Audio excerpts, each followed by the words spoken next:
Okay, first off, go ahead, grab the dumbbells. We're going to move and we're going to do it at an angle for you. Pick them up.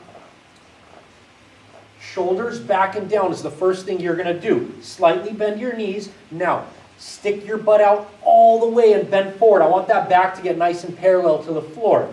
You want to keep your hands just hanging on the side of your legs, okay, comfortably. Now pull up with your elbows in and squeeze that upper back. Shoulders are back and down. I want you to keep your head up on this one because it makes you keep your chest up. That way we'll have the back nice and arched, okay? So it shows a locked position in your back, and your back basically, make sure you don't do this. I want it chest up, butt out, just how she has it, and be as parallel to the floor as you can. Elbows inward, look at her wrist. It's not moving around. It's nice and tight, holding that dumbbell. Go up and squeeze that back. The butt's working, the hamstrings are working, the lower back's working, the upper back's working, the lat's working. Everything's working in this exercise. Breathe in on the way down, blow out on the way up, and squeeze that back.